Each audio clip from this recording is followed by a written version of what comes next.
Warhol, Sturtevant. Jasper Johns, Sturtevant. Liechtenstein, Sturtevant. What the hell is going on here?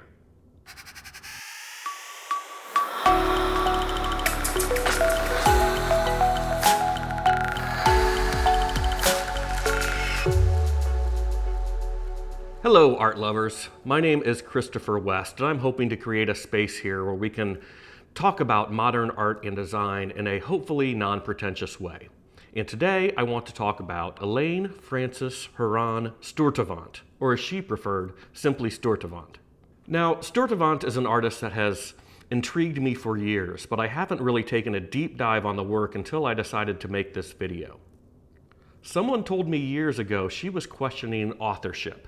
And what does it mean if a painting that was painted by a man was suddenly painted by a woman? And although that's quite the oversimplification, that answer somehow satisfied me while always wanting to know more. So, here we go. When we look at these now, it's easy to say she was stealing from art history.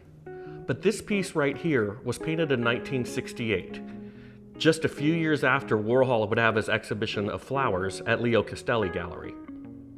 She wasn't stealing from art history, she was replicating the present. Some might call this, as I did in the title of this video, appropriation, but she hated that term and preferred to call her working method repetition. She worked mostly from memory, and when she found something interesting, she would master the medium in order to recreate the original. And not just in painting, she would use photography, sculpture, film, to masterfully produce a full range of copies of her chosen artists. In a sense, the medium became the art. Later in her career, she wanted to repeat one of Anselm Kiefer's planes. She hired 2 sculptors and taught herself how to sculpt in lead like Kiefer. Again, the medium, this sculpting in lead, was the art. She remembered being almost finished with the plane with only the nose cone left, and she admitted that she couldn't quite get that part right. Kiefer, after seeing Sturtevant's plane, said, "You know, I would think that really was my plane, except for the nose." Early on, her work was embraced by the broader art community. Warhol, in fact, even gave her one of his silk screens to repeat his work. Jasper Johns had given Rauschenberg one of his flag paintings to include in one of Rauschenberg's own sculptures. That flag painting was later stolen. And who did Rauschenberg ask to recreate it? Not Jasper Johns, he asked Sturtevant. And she wasn't just replicating, she was often being transformative. Roy Lichtenstein created the lithograph Crying Girl in 1963. This was a print. Sturtevant's version was a painting and much larger. Now, you may have noticed I'm drinking out of a Warhol coffee mug. Or is it a Sturtevant coffee mug? Or could it be a Christopher West coffee mug? We're going to get to the bottom of this, but first there's one thing I need you to understand. Yes, she painted flowers and comic book scenes and flags, so she must be a pop artist, right? Wrong. Sturtevant was a conceptual artist, and to dismiss her work as pop would be the same mistake that her peers made in the 1960s. Pop art was about the image, the end product, taking something ordinary and transforming it. Sturtevant's art was all about the process, the idea, the medium. Now I know what you're thinking. I had just told you that Warhol gave her one of his silk screens, so doesn't that mean that Warhol at least got what she was trying to do? Sturtevant cautions against misinterpreting that gesture. In W Magazine, she said, "Everyone says, so Andy really understood. Well, I don't think so. I think he didn't give a fuck."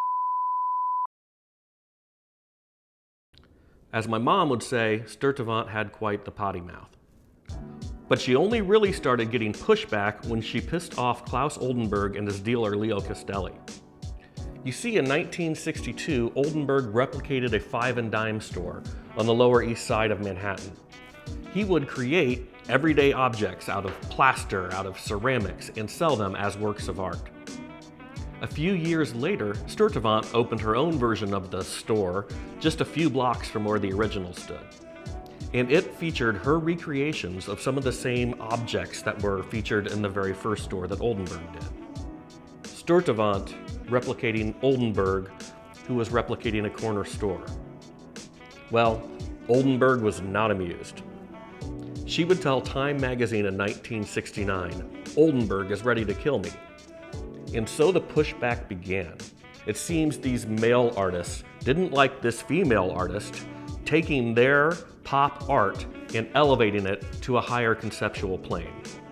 I know that can be a lot to take in a 9-minute video, but the pushback was real. Said critic Eleanor Hartney, Sturtevant found her work met with resistance and even hostility. It seems the last straw came during her 1973 exhibition at the Everson Museum of Art in Syracuse. That show was met with a deafening silence from both the critics and her peers. And so, she left the art world for 10 years. Now, we don't know much about what she did during those 10 years, and she never really talked about it. But eventually, she would start making art again and ultimately landed in France. Once again, she started being picked up by important galleries like Thaddeus Ropac in Paris or Gavin Brown in New York. It was also being offered exhibitions in museums like the Modern Art Museum in Frankfurt or the Serpentine Gallery in London. Her work continued to evolve, and she started to turn more and more towards the medium of video.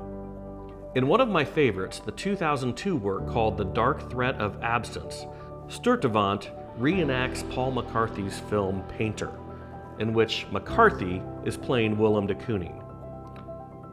Sturtevant playing McCarthy, playing de Kooning. A new medium, a new work of art. Side note, please Google Paul McCarthy's Painter. Strangely amusing film that maybe I'll make a video on later. And I'm fascinated by this idea of the medium being art. In a previous video, I talked about An Kawara, and I'll attempt to put a link to that at the end of this video. But for Kawara, time and the passage of time became the art.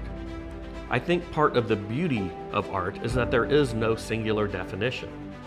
Ever since Duchamp took that urinal, flipped it on its side, and signed it, the artist has decided what is art. You don't have to love it, you don't have to like it. It can even make you angry. But you must admit, in this complicated, divisive world we live in, conceptual art makes our lives a little more interesting. And isn't that the point? Sturtevant would eventually go on and get the recognition she deserved. She in fact won the Golden Lion at the Venice Biennale in 2011, one of the most prestigious art world awards. And she was gearing up for her first major American museum show at the Museum of Modern Art in 2014. Sadly, at the age of 89, she would pass away just a few months before this exhibition opened. So where does this leave us with Sturtevant's work? Well, museums finally caught on. You can see her work at MoMA in New York or MoCA in Los Angeles, among many other places. And the market started to pay attention too. The most famous example when talking about the market for Sturtevant's work that's often brought up in the media is the case of The Crying Girl by Roy Lichtenstein. In 2007, one of the lithographs from the edition sold for more than $78,000. In 2011, Sturtevant's version sold for over $700,000. Now, that is comparing a print to a painting, which isn't totally fair, but consider that same painting was sold again just a few years later for $3.4 million at Christie's. And if $3 million isn't validation enough, I don't know what is. So this video should drop on my birthday, and all I want this year is for you to comment, like, and subscribe to this channel. I'm still learning the ins and outs of this whole YouTube thing, so I'm going to attempt to put that An Kawara video I mentioned linked right up here. We'll see how that goes. So my sincerest thank you for watching this long, and I hope to see you again on the next one.